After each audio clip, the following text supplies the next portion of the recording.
বাংলাদেশের সশস্ত্র বাহিনী ও যুক্তরাষ্ট্রের সামরিক বাহিনী চলতি বছর ৩টি যৌথ মহড়া এবং একটি নতুন দক্ষতা সংযোজনের মাধ্যমে তাদের দীর্ঘদিনের অংশীদারিত্ব বজায় রাখবে, যা দুই দেশের অভিন্ন নিরাপত্তা লক্ষ্যকে আরও দৃঢ় করবে। এই প্রচেষ্টাগুলো যুক্তরাষ্ট্র ও বাংলাদেশ এবং এই অঞ্চলকে আরও শক্তিশালী ও নিরাপদ করে তুলবে। রোববার ঢাকার মার্কিন দূতাবাস এক মিডিয়া নোটে এসব কথা জানিয়েছে। মিডিয়া নোটে কর্মসূচির বিস্তারিত তুলে ধরা হয়। টাইগার লাইটনিং মহড়া টানা চতুর্থ বছরের মতো বাংলাদেশ সেনাবাহিনী ও যুক্তরাষ্ট্রের আর্মি প্যাসিফিক টাইগার লাইটনিং মহড়া পরিচালনা করবে। বাস্তবধর্মী প্রশিক্ষণের মাধ্যমে সৈনিকরা সন্ত্রাস বিরোধী অভিযান, শান্তিরক্ষা, জঙ্গলে অভিযান, আহতদের চিকিৎসার জন্য দ্রুত সরিয়ে নেওয়া এবং তাৎক্ষণিক বিস্ফোরক ডিভাইস প্রতিরোধের জন্য প্রস্তুতি অর্জন করবে।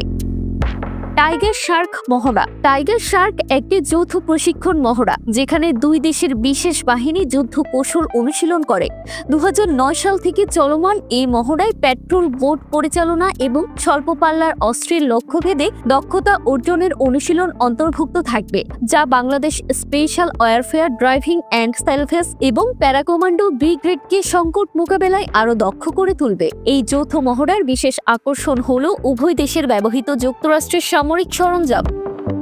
প্যাসিফিক অ্যাঞ্জেল মহড়া। বাংলাদেশের চতুর্থবারের মতো অনুষ্ঠিত হতে যাচ্ছে প্যাসিফিক অ্যাঞ্জেল। এই মহড়ায় আমাদের প্রতিরক্ষা সম্পর্কের একটি গুরুত্বপূর্ণ দিক আমাদের C-130 বহরকে তুলে ধরা হবে, যা দুর্যোগকালে আকাশপথে সরঞ্জাম সরবরাহ ও চলাচল সংক্রান্ত অভিযানে অত্যন্ত গুরুত্বপূর্ণ। এই মহড়া অনুসন্ধান ও উদ্ধার এবং অ্যারোমেডিক্যাল কার্যক্রমের উপর গুরুত্ব দেয়, যা মানবিক বিপর্যয় মোকাবেলায় বাংলাদেশের সক্ষমতা বাড়াবে।